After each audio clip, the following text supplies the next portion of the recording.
ओम शांति। चलिए योग करते फिर शुरू करेंगे।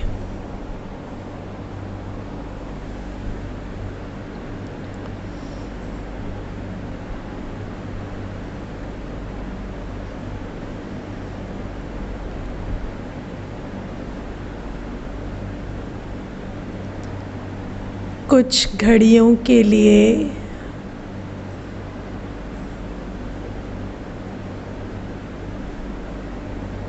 अपनी बुद्धि को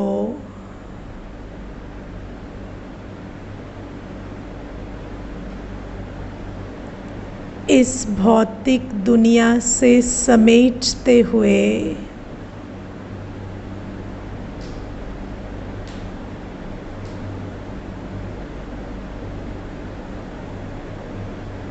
स्वयं की तरफ मोड़ दें।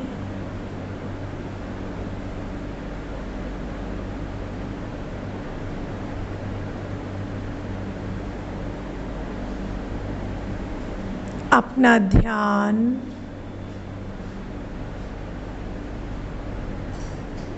स्वयं पर ले जाएं।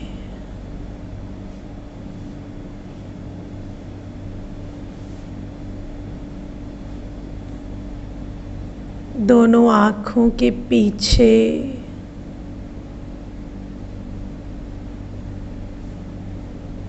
इस शरीर की भ्रिकुटी पर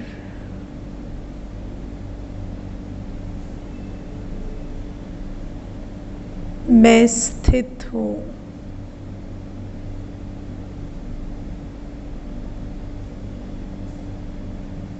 मैं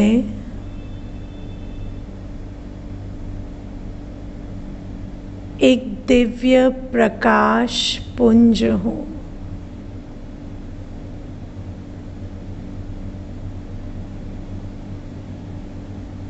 सोचने, समझने, निर्णय करने, कर्म करने वाली शक्ति मैं आत्मा हूँ। बुद्धि के नेत्र से खुद को देखें। एक चमकता सितारा।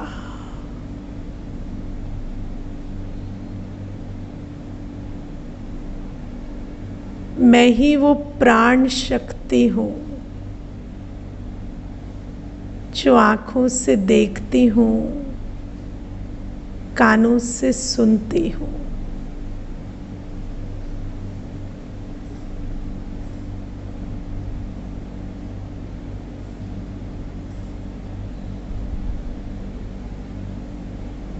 मेरे सर्व संबंध वास्तव में उस सर्वशक्तिवान से है जिसे ये दुनिया कई नामों से जानती है।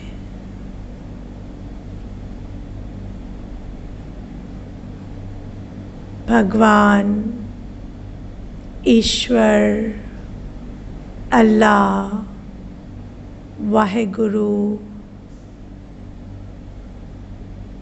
वो सर्वशक्तिवान मेरा सर्व संबंधी है।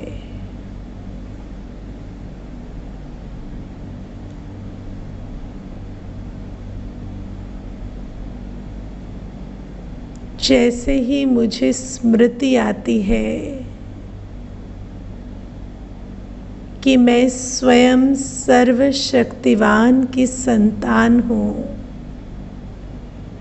मेरा बुद्धि योग परमधाम निवासी परमपिता परमात्मा से लग जाता है।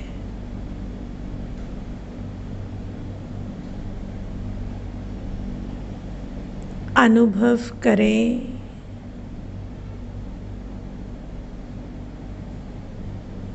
उस सुनहरे लाल प्रकाश के लोक में मैं चमकता सितारा,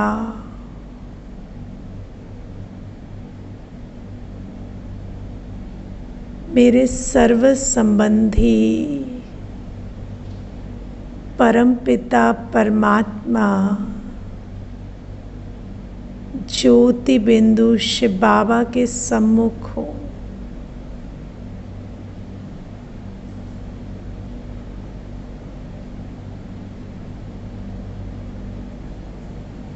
प्यारे बाबा से प्रेम की असीम किरणें मुझ आत्मा पर आ रही है।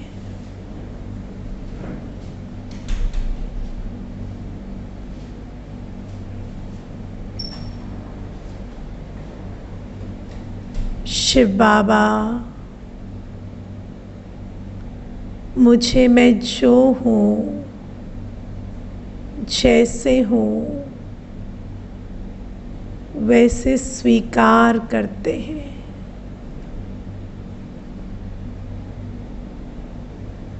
वो मुझे बहुत ऊंची नजरों से देखते हैं।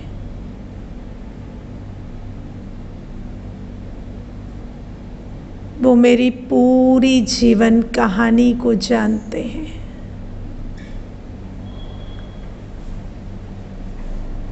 मेरा आदि मध्य अंत जानने वाला मेरा पिता मुझे बहुत प्रेम से निहारता है।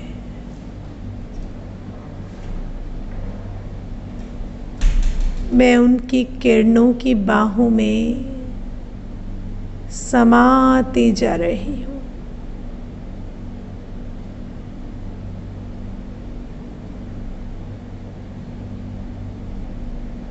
बाबा का प्यार मुझ आत्मा को स्वमान में स्थित करता है।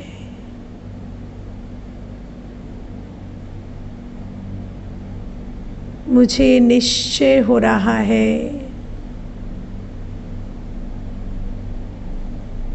कि स्वयं भगवान ने मुझे स्वीकारा है। मैं साधारण नहीं, बहुत विशेष हूँ।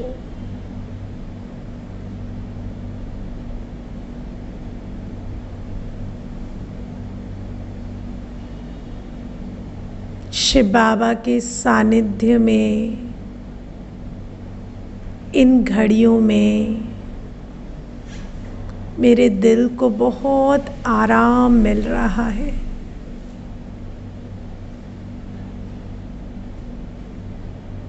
कुछ देर इस अनुभव का आनंद लें। इस मंगल मिलन के अनुभव में खो जाएं।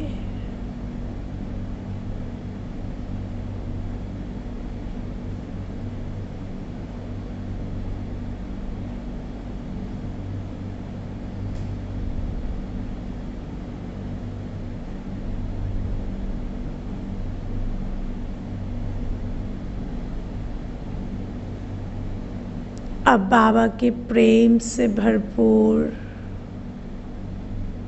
मैं वापस आती हूँ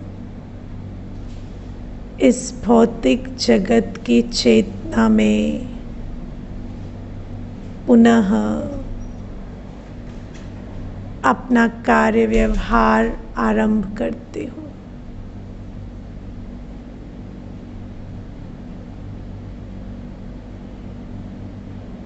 ओम शांति।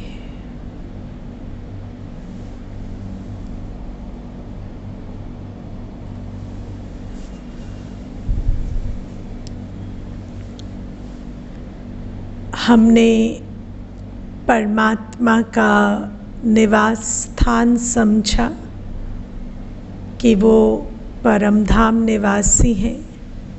हम आत्माएं भी परम धाम में ही रहते थे और फिर हम इस स्टेज पर आए और जन्म पुनर्जन्म के चक्र में आते आते हम अपने आप को भूल गए।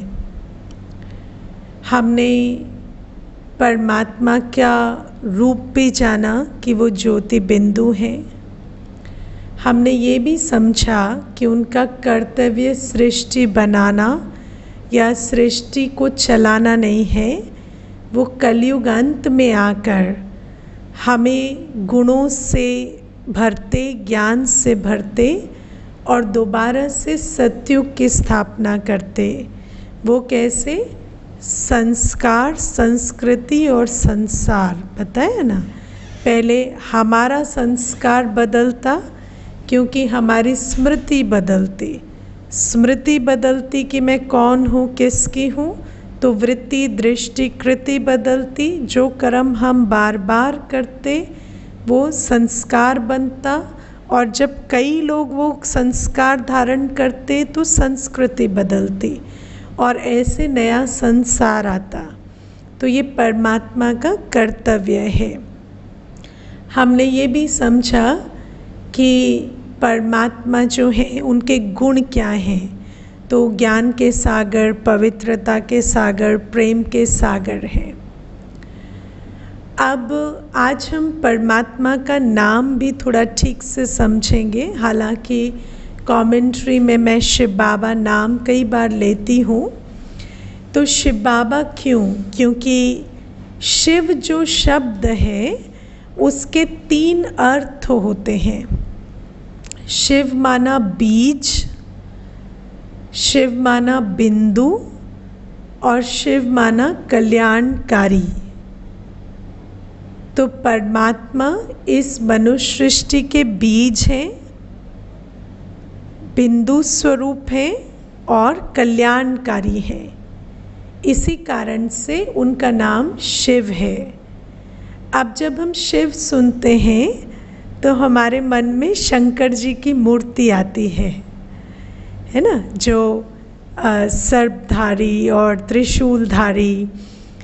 लेकिन पहले भी मैंने आपको बताया कि क्योंकि हम भी बिंदु हैं, वो भी बिंदु हैं। जब हम अपने आप को शरीर समझने लगे तो हमने भगवान को भी शरीर दे दिया। लेकिन वास्तव में वो जो भी शरीर हमने दिए और जो भी कहानियाँ हमने लिखी वो मनुष्य की रचना है, क्योंकि वो भगवान से जुड़ना चाहते थे।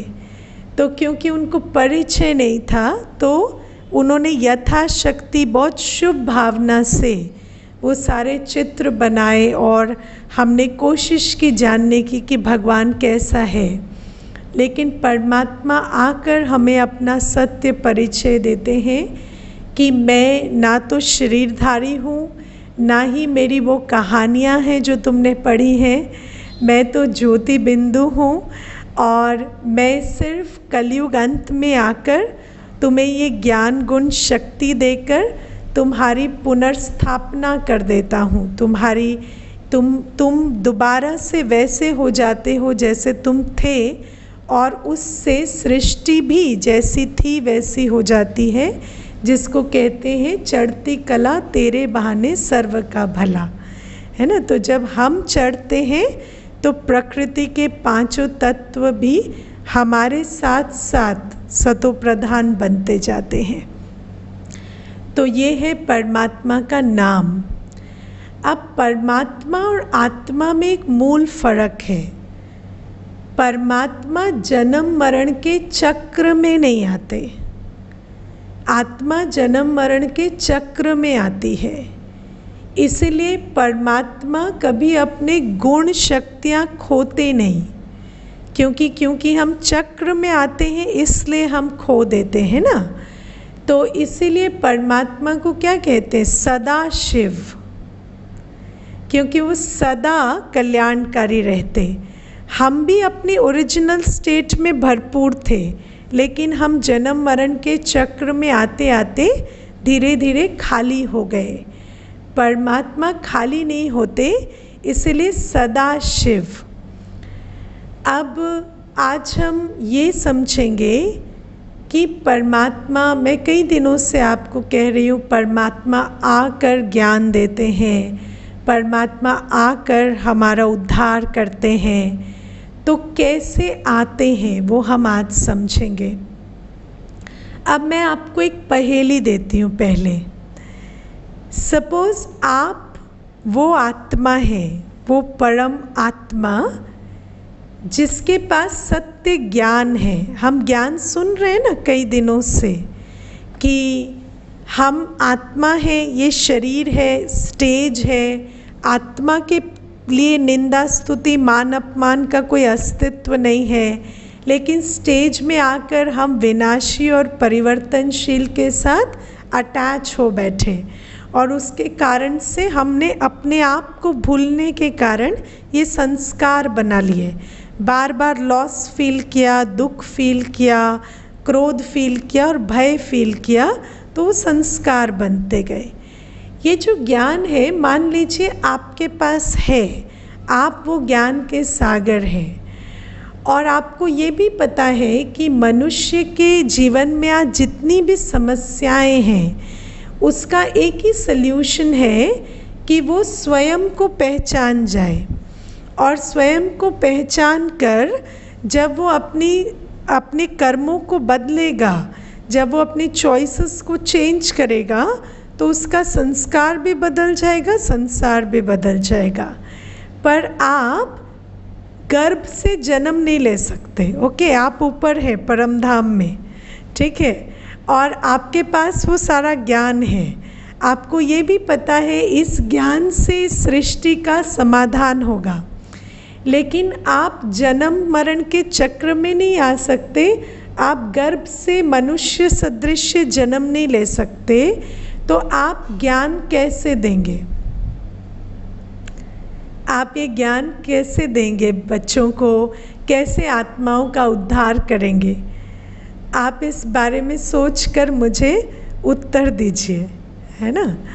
तो लिख सकते हैं आप चैट बॉक्स में जो भी आपको लगता है कि इसका सल्यूशन है। तो आप समझते हैं कि परमात्मा की विडंबना कितनी बड़ी है कि वो शरीर नहीं ले सकते, माना वो गर्भ से जन्म नहीं ले सकते, क्योंकि क्या है कि जो भी आत्मा गर्भ से जन्म लेती उसके ऊपर माता पिता का कर्जा चढ़ जाता, क्योंकि वो आते ही तो ज्ञान नहीं देने लगेंगे, और वो जो पालना लेकर बड़े होंगे उस बड़े होने तक उस आत्मा के ऊपर कर्जा चढ़ जाएगा। फिर क्या करेंगे?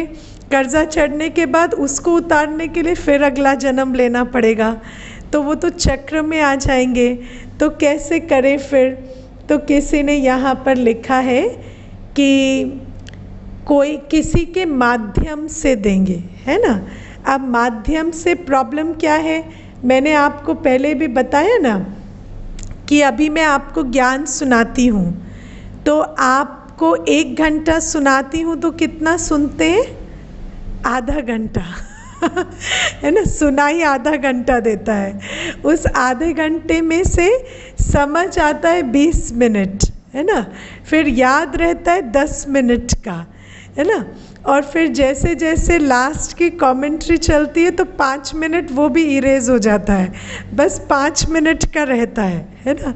और कई बार ऐसा होता है कि महीने भर के कोर्स के बाद मुझे कोई किसी से बात होती है तो वो कहते दीदी आपने ये कहा था ना, ये कहा था ना, और उनमें से मैंने कुछ भी नहीं कहा होता है क्लास में, क्योंकि वो जो हम सुनते हैं उसमें बहुत सारा मिश्रण आ जाता है। जो हम ऑलरेडी जानते हैं ना, वो हमें बहुत इंटरफियर करता है जो हम सुनते हैं उसके साथ। अब क्या है कि परमात्मा किसी को टचिंग दे, इंस्पिरेशन दे ज्ञान की, और वो ज्ञान का कुछ और ही कर दे यहाँ पर, है ना, क्योंकि उसके अंदर जो भरा पड़ा है वो सारा तो इमर्ज होगा। तो उस हिसाब से परमात्मा का ये जो ज्ञान है ये कई जन्मों से हम आत्मा ने सुना नहीं है। आपको ऐसा लगता है कि आप जो अभी ज्ञान सुन रहे हैं वो नया है? कौन कौन समझते हैं? बिल्कुल, जो आप अभी सुन रहे हैं वो कई कई सालों से इस जन्म में आपने ऐसी बातें नहीं सुनी है, या ये जो ज्ञान है ये आपको नया लगता है? किस किस को लगता है? हाथ उठा के बताना,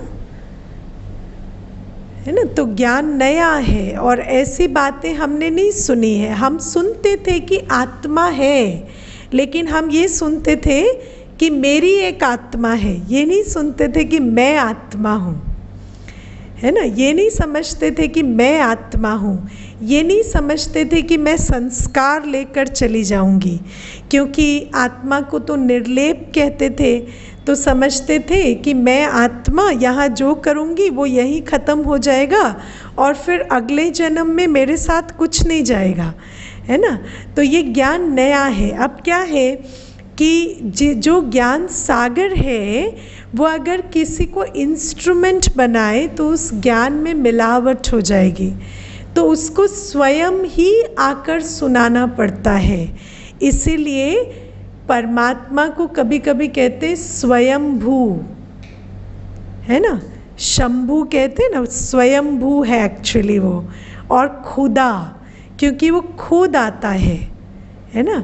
और क्योंकि वो स्वयं भू पर आकर, उसको कोई माता पिता नहीं लाते, वो खुद अवतरण लेकर और आकर ये ज्ञान हमें देते हैं।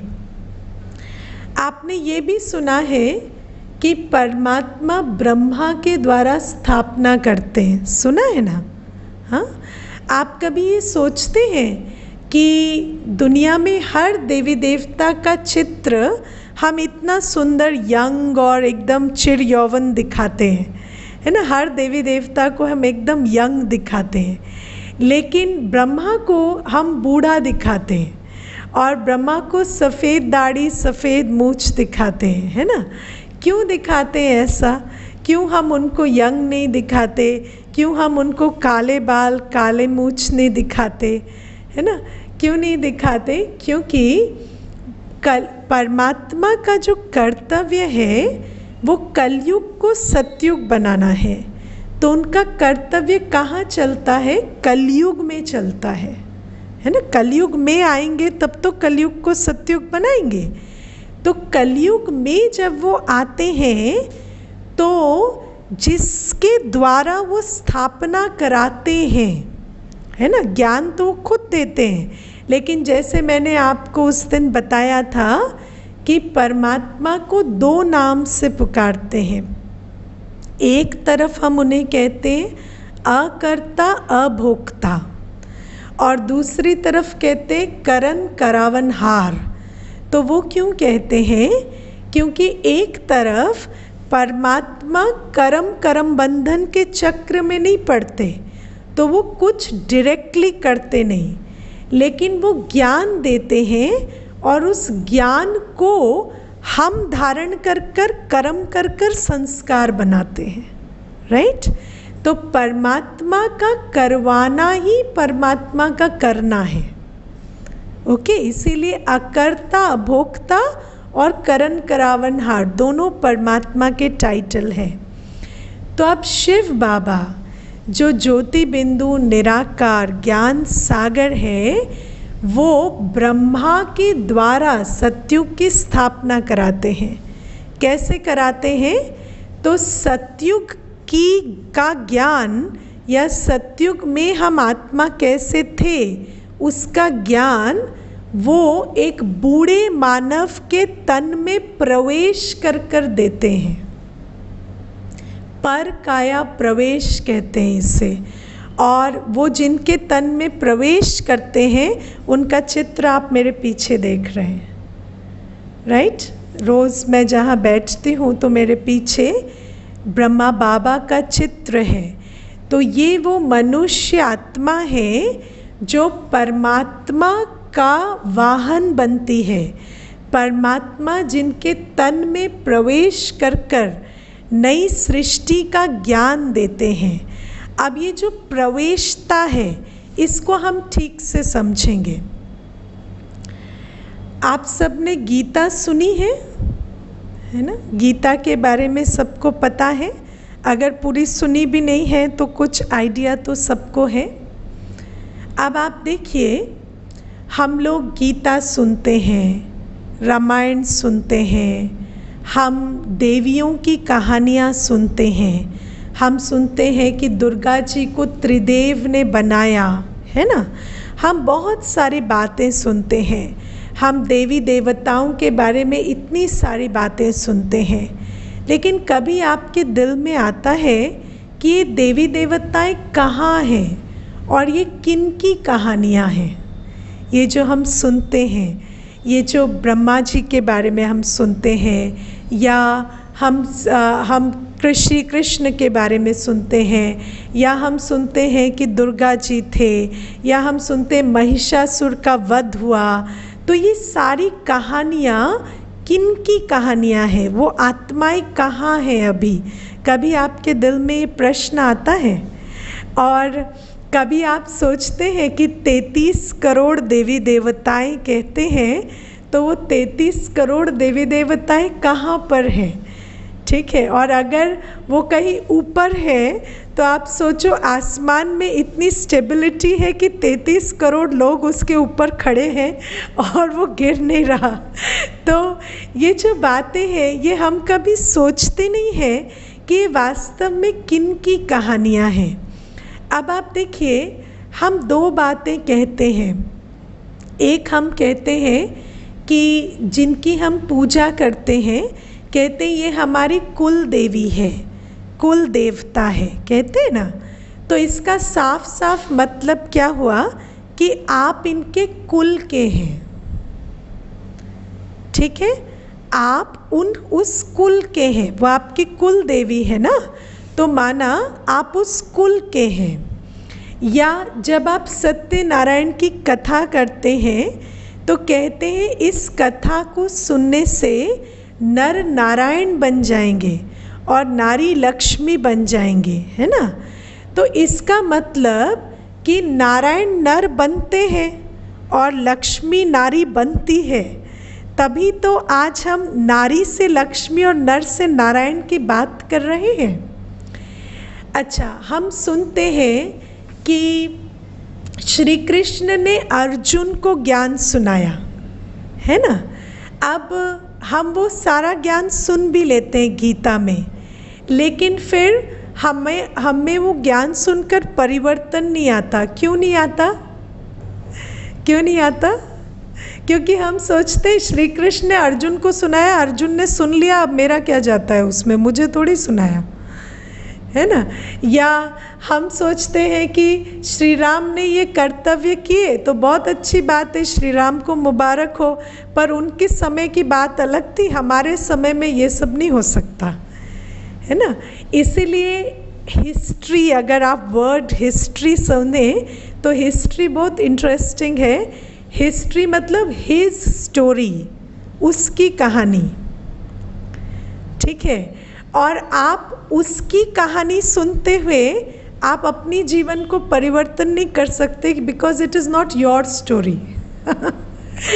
तो सबसे बड़ी बात है, परमात्मा क्या एक को ज्ञान देंगे? परमात्मा क्या अर्जुन को चुनकर उनको ज्ञान देंगे और मुझे नहीं देंगे? क्या मैं भगवान की संतान नहीं हूँ? क्या मैं उनकी कुछ नहीं लगती? और मैं उनको इतना पुकार रही हूँ, आज सृष्टि इतने मुश्किल समय से गुजर रही है, तो क्या भगवान अभी आकर अपना कर्तव्य नहीं करेंगे? हम सुनते हैं वो तब आए, ये कहा वो कहा, लेकिन क्या वो अभी नहीं करेंगे? क्या मैं उस ज्ञान की अधिकारी नहीं हूँ? तो ये जो बातें हैं ये कभी आपके दिल में आती है? कौन कभी ऐसा सोचते हैं कि भगवान आकर मुझे क्यों नहीं कुछ सुनाते? हाँ, किसके दिल में कभी आई है ये बात? हाथ उठाना ज़रा। कभी नहीं आती है ना? क्यों नहीं आती आपको पता है? क्योंकि हमारे को भक्ति में कहा गया वो बहुत ऊंचे हैं और हम बहुत नीचे हैं, है ना। तो हमें कहा गया मैं मूर्ख हूँ, मैं फलकामी हूँ, है ना, और मेरे अंदर तो कोई गुण नहीं है, मुझ निर्गुण हारे में तरस कोई गुण नहीं, है ना। तो हमारे अंदर कोई गुण नहीं है, हम तो मूर्ख है, फलकामी है। तो हम लोगों ने ह्यूमिलिटी के नाम पे मनुष्य क्या समझता है? अपने आप को नीचा समझना ह्यूमिलिटी है। लेकिन सबसे बड़ी बात है, अगर आप अपने को रोज़ कहेंगे कि मैं मूर्ख हूँ, मैं फलकामी हूँ, मेरे में तो कोई गुण नहीं है, तो आप वैसे ही बन जाएंगे ना। रोज़ अपने को जो कहेंगे वो बन जाएंगे ना। तो वैसे ही आप देखिए, परमात्मा, अब आप सोचिए कि आपके घर में एक बच्चा है। वो बच्चा जो है वो रोज़ सुबह उठता है और अपने बारे में 100 बुराइयां आपको एक पेज पर लिख कर दे देता है। मैं मूर्ख हूँ, मुझे तो कुछ आता नहीं है, मेरे में कोई गुण नहीं है, मैं तो कुछ भी नहीं कर सकता, मैं तो कमज़ोर हूँ, आप शक्तिवान हैं। तो आप पिता हैं या आप माता हैं, तो आप वो लेटर रोज़ पढ़कर आपको बहुत खुशी होती होगी। कैसा लगेगा आपको कि ये मेरा बच्चा देखो इतना ऊंचा है, ये मेरा बच्चा है, इसका स्वमान कितना ऊंचा होना चाहिए, और ये अपने आप को भूलकर इस तरह के टाइटल्स दे रहा है। तो आपको कितना उस बात से वेदना होगी कि ये मेरा बच्चा जो है, इसको किसने भटका दिया कि ये अपने आप को ऐसे टाइटल्स दे रहा है। तो इसीलिए परमात्मा के बारे में जो हमें लोगों ने बताया, उसके कारण हमारे अंदर हो सकता है कि उनका वो इरादा नहीं था कि हम इस तरह से उसको इंटरप्रेट कर लें, है ना। लेकिन हमने जिस तरह से उन बातों को धारण किया, हमारे अंदर ये स्वमान ही ख़त्म हो गया कि मैं भगवान की संतान हूँ, मैं ऊंची हूँ, और स्वयं भगवान मुझे गुण, शक्तियाँ और ज्ञान देने के लिए कभी आएंगे, ये आस भी हमारी ख़त्म हो गई, है ना। लेकिन अगर आप ध्यान से गीता एपिसोड को देखें तो आपको बहुत इंटरेस्टिंग एक बात समझ में आएगी। जो भी जितने भी ग्रंथ बने हैं, जितने भी शास्त्र बने हैं, वो सिंबॉलिक हैं। उनके पीछे एक रहस्य है जिसको हम समझ नहीं पाए, है ना। और वो सारी घटनाएं अभी हो रही हैं, लिखी वो बाद में जाती हैं। तो इसको हम थोड़ा सा समझेंगे। आप गीता में देखो, कहते हैं एक रथ था, है ना। अब रथ किसको कहते हैं? शरीर को। क्योंकि जब व्यक्ति का शरीर छूट जाता है तो उसको कहते अर्थी। अर्थी माना वो रथ जिसका रथी चला गया है, अरथी। तो रथी आत्मा है और रथ शरीर है। अच्छा, रथ किसका था?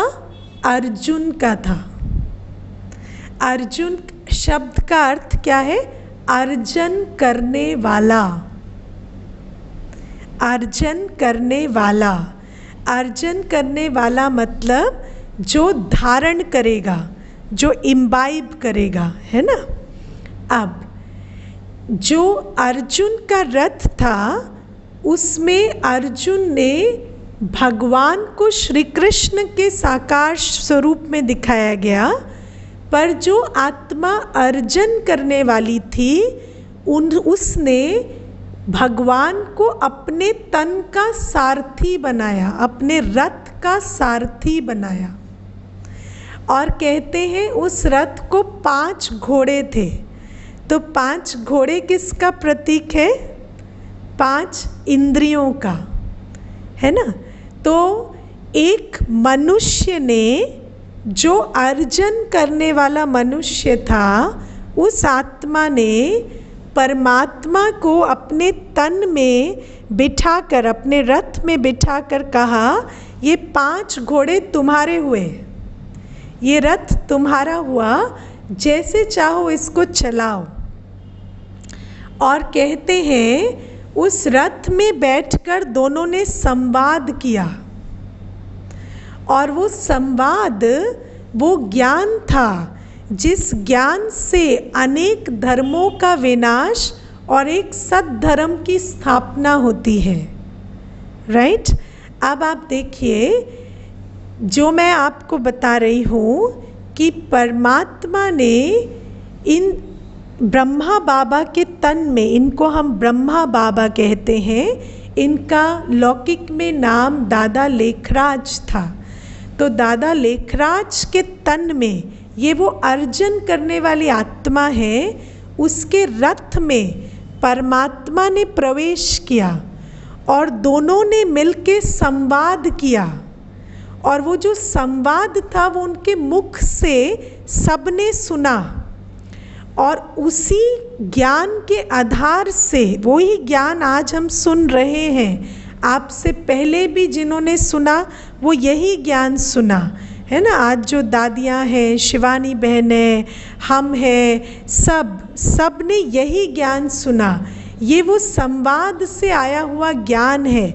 उस संवाद से जो ज्ञान निकला उसको हम मुरली कहते हैं, और उन मुरलियों के आधार से ये ज्ञान आज हम आपको सुना रहे हैं। ये जो ज्ञान है, इससे अनेक धर्मों का विनाश, एक सद्धर्म की स्थापना होती है। अनेक धर्म कौन से? आज आत्मा अनेक धर्मों में अपने आप को देखती है। वो कौन से धर्म है? मैं स्त्री हूँ, मैं पुरुष हूँ, मैं छोटा हूँ, बड़ा हूँ, गरीब हूँ, अमीर हूँ, हिंदू हूँ, मुस्लिम हूँ, है ना, अच्छा हूँ, बुरा हूँ। ये सारे धर्म जिनमें हम अपने आप को देख रहे थे, उन सब से निकाल परमात्मा हमें कहते, तुम अपने स्वधर्म में टिक जाओ कि मैं आत्मा हूँ, मैं शांत हूँ, पवित्र हूँ। और जब हम इस एक स्वधर्म में टिक जाते तो बाकी अनेक धर्मों से जो विकारों की उत्पत्ति होती वो खत्म होती जाती, और धीरे धीरे हमारे विकारी संस्कार खत्म होकर हम नई सृष्टि की स्थापना कर देते, जिसको कहते अनेक धर्मों का विनाश और एक धर्म की स्थापना से सतयुग आने वाला है। ठीक है, तो परमात्मा इस तरह से कार्य करते हैं। आज आप अपने चारों तरफ देखिए, आप कहाँ बैठे हैं? कुरुक्षेत्र में बैठे हैं। कुरुक्षेत्र का अर्थ होता है कर्म क्षेत्र, और कर्म क्षेत्र में युद्ध जो है वो निरंतर चल रहा है, युद्ध रुक नहीं रहा। कहते युद्ध के बीच ये ज्ञान दिया गया। आज आपके चारों तरफ देखिए, वो कर्म क्षेत्र में हर वो कर्म चल रहा है अपने पूरे पुरजोर से, और उसके बीच आपको परमात्मा बिठाकर आप आत्मा को ये ज्ञान सुना रहे हैं, जिससे आप अनेक धर्मों का विनाश, एक सद्धर्म की स्थापना कर रहे हैं। तो परमात्मा ने एक तन में प्रवेश कर ज्ञान सुनाया, पर हम हर आत्मा को वो ज्ञान दिया ताकि हम वो हर अर्जुन जो भी, अब आप देखिए इस कुरुक्षेत्र में कितनी आत्माएं हैं, लेकिन जो ओटे सो अर्जुन जो धारण करता है वही अर्जुन कहलाता है। अब हम में से भी इतने हैं, कई पहले दिन आते हैं, दूसरे दिन से छोड़ देते हैं, कई 15 दिन आते हैं, 16वें दिन छोड़ देते हैं, कई 1 साल चलकर छोड़ देते हैं, कई अंत तक परमात्मा से ज्ञान सुनकर उनसे संपूर्ण वर्षा ले लेते हैं। इसी को कहा जाता है जो ओटे सो अर्जुन, जो जितना करेगा उतना पाएगा। तो शिव बाबा ब्रह्मा तन में प्रविष्ट और सन्निविष्ट होकर हमें मुरली के द्वारा ये सारा ज्ञान देते हैं, और हर आत्मा को वो स्मृति दिलाते हैं। अब आप गीता का अंतिम अध्याय देखिए, नष्टो मोहा स्मृति लब्धा, माना जो भी हमारे मोह है, जो भी अटैचमेंट अटैचमेंट है, नाम, मान, शान, दुकान, मकान, संबंध, सब से जो अटैचमेंट है, वो अटैचमेंट छुड़ा के परमात्मा हमें स्मृति दिला रहे हैं कि तुम सिर्फ एक आत्मा हो, अजर अमर अविनाशी प्रेम स्वरूप शांत स्वरूप पवित्र आत्मा। और जितना जितना हम इस ज्ञान को सुनते जाते हैं, जैसे हम सुनते हैं कि अर्जुन ने जब श्री कृष्ण से ज्ञान सुना तो उसकी बुद्धि में एक बार भी समाया नहीं। वो बार बार प्रश्न पूछता था, पर ऐसे कैसे चलेगा, ऐसे कैसे होगा, ये तो मित्र संबंधी है, इनसे मोह कैसे छोड़े, इनको आत्मा कैसे समझे। ऐसे ही हमारे अंदर भी बहुत युद्ध चलती है। रोज़ रोज़ हम ज्ञान सुनते, रोज़ रोज़ हमारे अंदर प्रश्न उठते हैं, और अगर आपने ध्यान दिया होगा आपके सब प्रश्नों का उत्तर भी आपको मिलता जा रहा है। जो जो प्रश्न आपके अंदर चलते हैं उसका उत्तर भी मिलता जाता है, और धीरे धीरे बाहर महाभारत लड़ाई भी चल रही है अंदर, और प्लस ये गीता ज्ञान भी चल रहा है, और धीरे धीरे इससे हमारी स्मृति इमर्ज हो रही है, मोह नष्ट हो रहा है। और जब हम संपूर्ण नष्टो मोहा स्मृति लब्धा हो जाएंगे तो हम अपने दैवी गुणों में स्थित होकर दैवी संसार का आह्वान कर लेंगे। ये वो प्रोसेस है जो चल रहा है, और आप वो अर्जुन हैं जिसको परमात्मा गीता सुना रहे हैं। मैं आपको एक अपना अनुभव सुनाती हूँ। मैंने ना शिव महापुराण कभी नहीं पढ़ी थी, तो मुझे ये नहीं पता था कि उसमें क्या लिखा है। तो जब मैं ज्ञान में आई तो मुझे ये बताया गया कि ब्रह्मा बाबा के तन में परमात्मा आकर प्रवेश कर कर उनके मुख से ज्ञान सुनाते। ऐसा नहीं कि उनको इंस्पिरेशन दे देते हैं, एक तन में दो आत्माएं बैठकर संवाद करती हैं। ये बात मैंने सुनी, पर फिर भी क्या होता है कि निश्चय तो एकदम से नहीं होता ना, धीरे धीरे होता है। तो एक बार एक मंदिर में हम सेवा करने गए, तो वहाँ पर सावन का महीना था, शिव जी का मंदिर था। तो उस मंदिर में वहाँ पर शिव महापुराण का पाठ चल रहा था। तो मैंने कभी शिव महापुराण पढ़ी नहीं थी, लेकिन उन्होंने देखा कि मैं सफ़ेद साड़ी में हूँ, तो उन्होंने मुझे वो शिव महापुराण पकड़ा दी और मुझे कहा आज का पाठ आप कराइए। तो मैंने कहा ठीक है। तो मैंने उनको पूछा कि कहाँ तक हो गया है, तो उन्होंने मुझे वो पेज निकाल के दे दिया, और जब मैंने उसको पढ़ा तो मेरी आँखों से बिल्कुल जैसे मैं भौचक्की रह गई, क्योंकि मुझे ये बिलीव ही नहीं हुआ कि शिव महापुराण में इतना क्लियर लिखा हुआ है। तो उसके मैं आपको एकदम वर्बैटिम वो शब्द सुनाती हूँ। उसमें लिखा था, मैं ब्रह्मा को सृष्टि के रचना की जिम्मेवारी सौंपता हूँ, और जब वो इस कार्य में असमर्थ रहते हैं तो स्वयं उनके ललाट में प्रवेश कर नई सृष्टि का निर्माण करता हूँ। तो जब मैंने ये सुना तो मुझे पता चला, अच्छा तो ब्रह्मा के ललाट में शिव बाबा प्रवेश करते हैं, ये बात तो शिव महापुराण में लिखी हुई है। और मेरी तो मौज हो गई, क्योंकि मैंने तो उनको सारा परमात्मा अवतरण का परिचय दे दिया उस दिन, मुझे तो मौका मिल गया।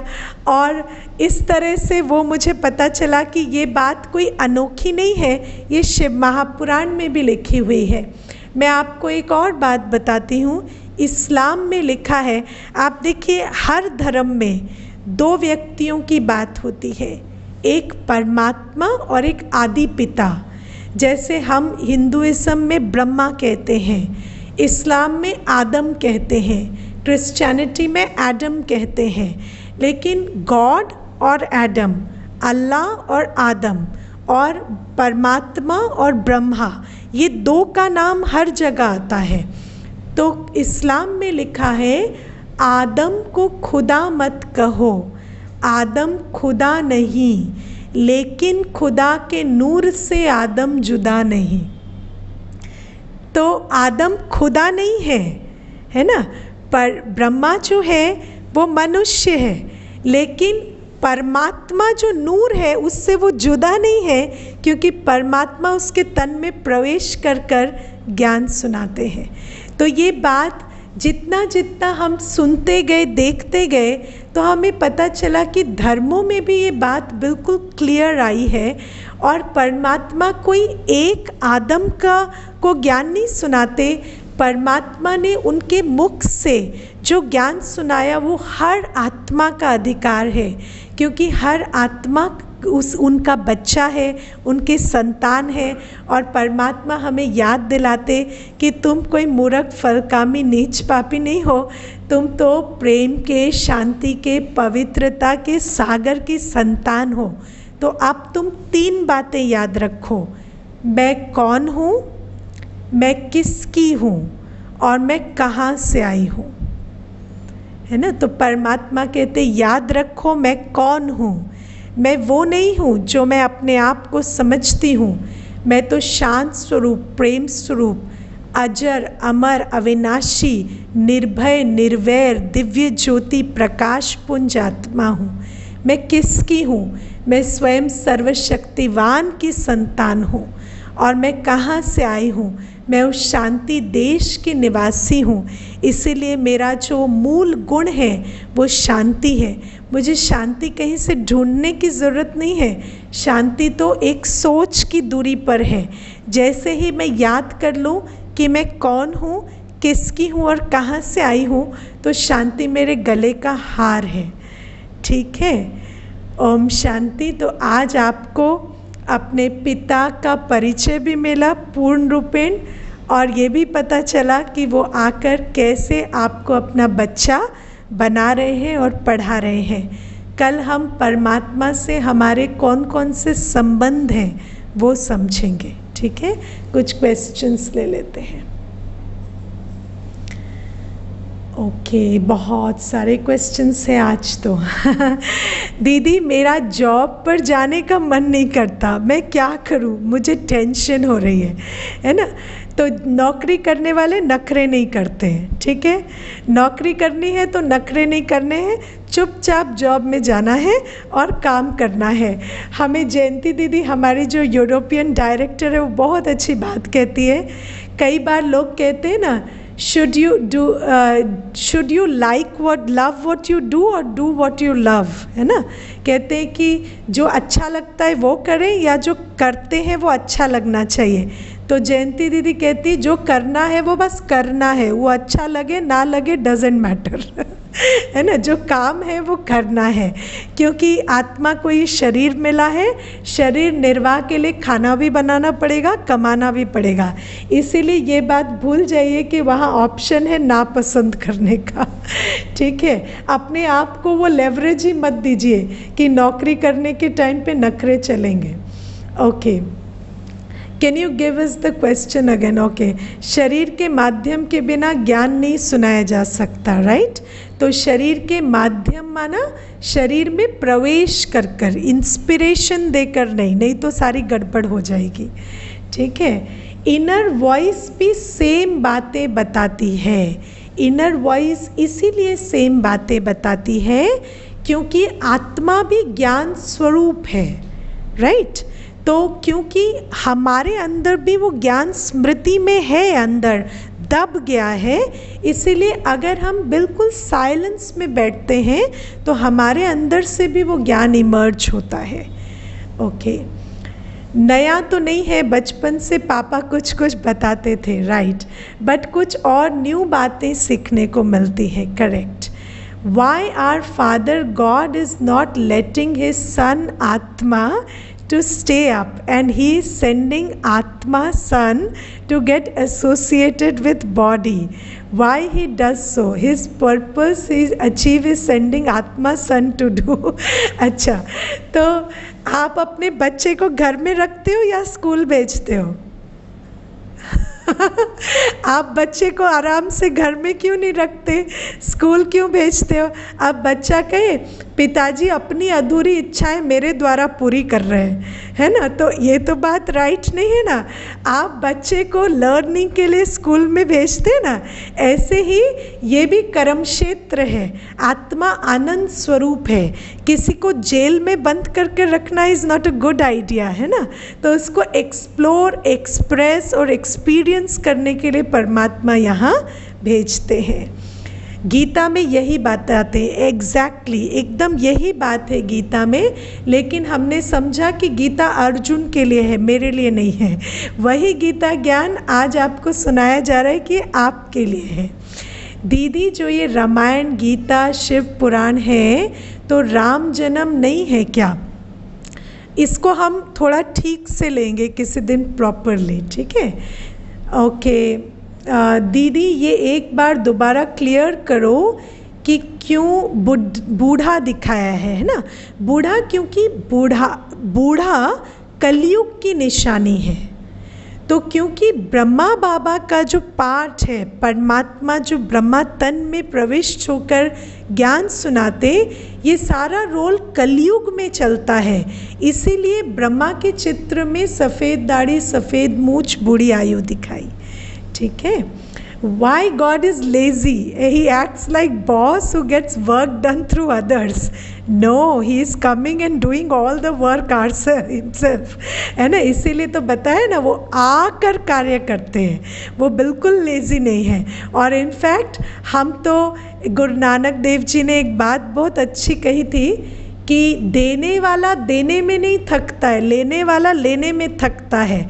और मैं देखती हूँ 2 दिन से एक प्रश्न आता है, दीदी ये कोर्स कब तक चलेगा, है ना? तो क्यों प्रश्न आता है? क्योंकि लेने वाला थक रहा है, देने वाला नहीं थक रहा।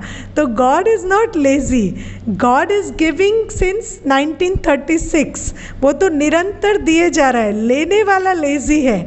और क्योंकि लेने वाले इतने लेज़ी हैं, इसीलिए परमात्मा को इतना ज़्यादा काम करना पड़ रहा है। अच्छा, आरती नहीं करनी चाहिए। आरती में अपने आप को अच्छे स्वमान दें। ये स्वमान नहीं देने हैं कि मैं मूर्ख हूँ, फलकामी हूँ, ठीक है? अच्छे स्वमानों वाली आरती दें। अच्छा, डेली साधना, डेली रिचुअल क्या करना चाहिए? डेली साधना और डेली रिचुअल ये होना चाहिए कि आप अपने को अपने स्वमानों से भरें और परमात्मा से बुद्धि योग जोड़कर अपने आप को परमात्मा शक्तियों से भरें।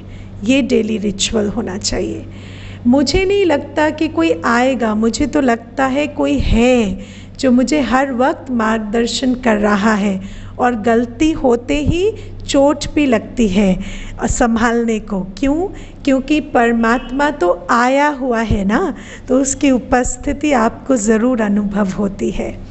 When some person share miracles that has happened due to be in touch with God, I often wonder why I have not seen such miracles in my life, so that I loudly praise God like the person who is proudly sharing with others the miracles that has taken place in his life. Probably you have not acknowledged those miracles, क्योंकि अगर आप मेरी दृष्टि से देखें तो आप आज जिस परिस्थिति में हैं उसमें आपको ये कोर्स मिलना एक मिरेकल है और ये ज्ञान मिलना भी मिरेकल है। लेकिन कभी कभी हम मिरेकल्स को मिस कर जाते हैं। इसीलिए हम अगर ध्यान से देखेंगे, मैं आपको एक चीज़ बताती हूँ। मनुष्य की जो सबसे बुरी आदत है ना, वो टेकिंग फॉर ग्रांटेड है ना। जैसे कोई आपसे रोज़ प्यार से बात करता है तो आप उसको मिरेकल नहीं समझते, आप समझते इसकी तो ड्यूटी है, ये तो मजबूर है, ये बात करेगा प्यार से। लेकिन अगर कोई एक दिन प्यार से बात नहीं करता तो हम कहेंगे ये अच्छा व्यक्ति नहीं है। क्यों? क्योंकि जो अच्छा होता है वो तो सारे ब्रह्मांड की ड्यूटी है, तो वो अच्छा होना ही है, तो हो रहा है। लेकिन जो बुरा हो रहा है वो गलत हो रहा है, वो नहीं होना चाहिए। तो हमारे अंदर ये जो टेकिंग फॉर ग्रांटेड की आदत है, उसको जब हम अपने आँखों से पर्दा हटाकर देखते हैं तब हमें अनुभव होता है कि हमारे दिन भर में कितने सारे मिरेकल्स होते हैं। ठीक है। और प्रश्न है, मुरली कौन बनाता है या ये कहाँ से आती? नहीं, ये जो मुरलियाँ हैं ये 1936 से ब्रह्मा तन से परमात्मा ने जो महावाक्य उच्चारे, वो जो लिखे हैं वो एग्जैक्ट भेजे जाते हैं। ठीक है, तो कोई बनाता नहीं है। अच्छा, बीके वाइट क्लोथ्स क्यों पहनते हैं? बीके वाइट क्लोथ्स इसलिए पहनते हैं क्योंकि ये एक यूनिफॉर्म है। जैसे आप पुलिस वाला खड़ा होता है या ट्रैफिक पुलिस खड़ा होता है या कोई और यूनिफॉर्म होती है, तो आपको पहचानने में इजी होता है ना कि ये सेवा देते हैं, तो अगर मुझे ये सेवा चाहिए तो इनके पास जाओ। तो परमात्मा ने हमारे लिए भी यूनिफॉर्म रखा है ताकि हमें भी कोई भी कभी भी देखे तो जान पाए ये स्पिरिचुअल सेवा करने वाले हैं। बाकी ऐसा नहीं है कि अंदर के उजलेपन से सफ़ेद कपड़ों का कोई कनेक्शन है। हम अंदर मैले और बाहर सफ़ेद भी हो सकते हैं और बाहर काले कपड़े पहनकर अंदर उजले भी हो सकते हैं, लेकिन ये एक यूनिफॉर्म की तरह परमात्मा ने दिया है। और सबसे बड़ी बात है, क्योंकि अभी हम अंदर वीक हैं तो कभी कभी बाहर सफ़ेद कपड़े पहनने से अंदर साफ़ होना इजी हो जाता है क्योंकि जैसे आप इंटरव्यूज़ वगैरह में भी देखेंगे लोग सफ़ेद कपड़े पहनते हैं। क्यों? क्योंकि बाहर से अंदर की तरफ अभी इजी है, हम लोग आउटसाइड इन की तरफ है ना, अभी इनसाइड आउट बने नहीं हैं, राइट। मैं यही सोचती हूँ कि आपकी क्लास अटेंड करना मिरेकल है, क्योंकि मैं जो सोचती हूँ उसका क्वेश्चन आंसर आप देते हो उसी दिन। मैं नहीं देती हूँ, परमात्मा देते हैं। मैं आपको बताऊँ, मैं तो क्लास के पहले सोच भी नहीं पाती कि आज क्लास में क्या कराना है। बैठती हूँ तो जो भी परमात्मा आपको देना चाहते हैं वो देते हैं। ये क्लास चलती रहनी चाहिए, इससे हम रिजुवनेट होते हैं। यस, और जब तक आप नए ना बन जाएं तब तक ये क्लास चलती रहेगी ऑल राइट, चलिए योग करते हैं अभी।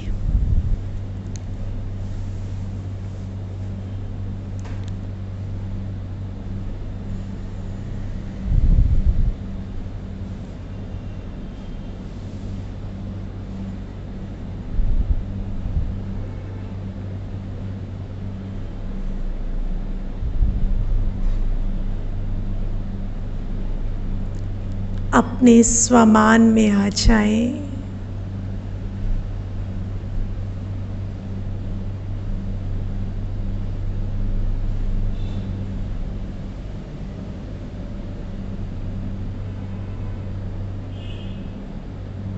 इस कुरुक्षेत्र के बीच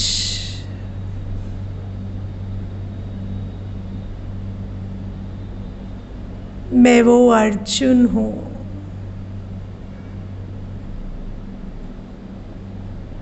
जिसे स्वयं शिव बाबा गीता ज्ञान सुना रहे हैं।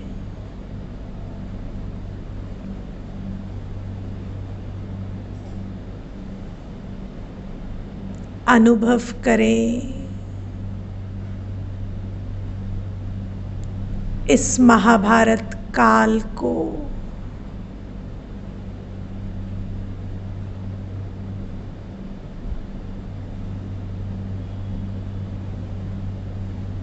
इसके बीचों बीच मैं वो अर्जुन हूँ जिसे शिव बाबा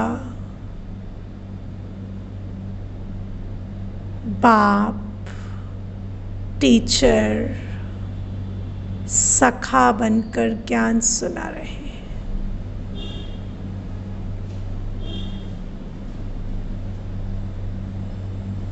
धीरे धीरे मेरा मोह नष्ट हो रहा है और मुझे स्मृति आ रही है।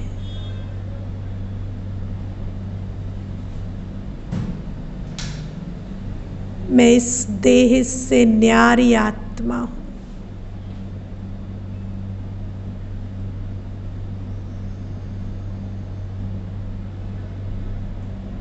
गुण स्वरूप आत्मा,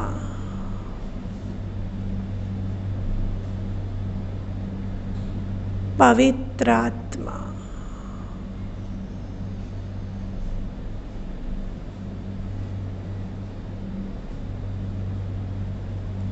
मेरी बुद्धि की तार, मेरे दिल की लगन,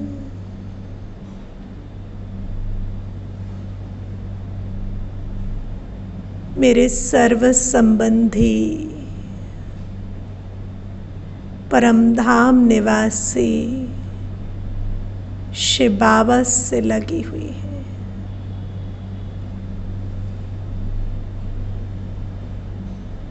अनुभव करें शिव बाबा से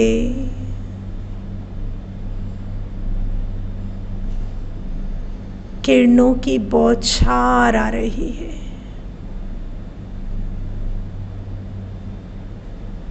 ज्ञान, प्यार और शक्ति का सागर शिव बाबा मुझ पर निरंतर अपना ज्ञान,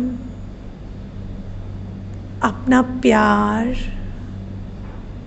और अपनी शक्ति लुटा रहे हैं।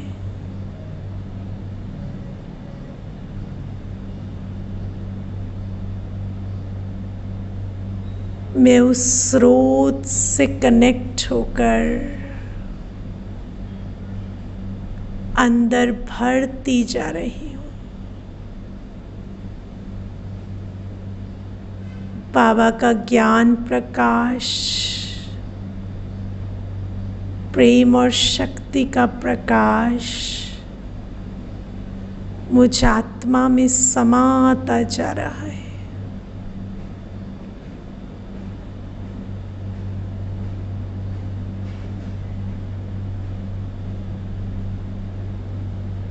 मैं ज्ञान स्वरूप, प्रेम स्वरूप और शक्ति स्वरूप बनती जा रही हूँ।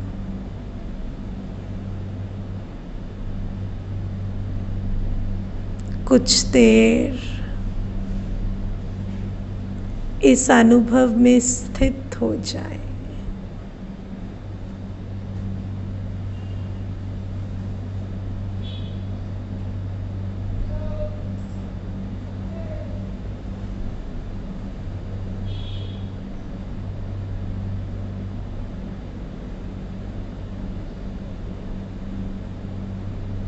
ओम शांति।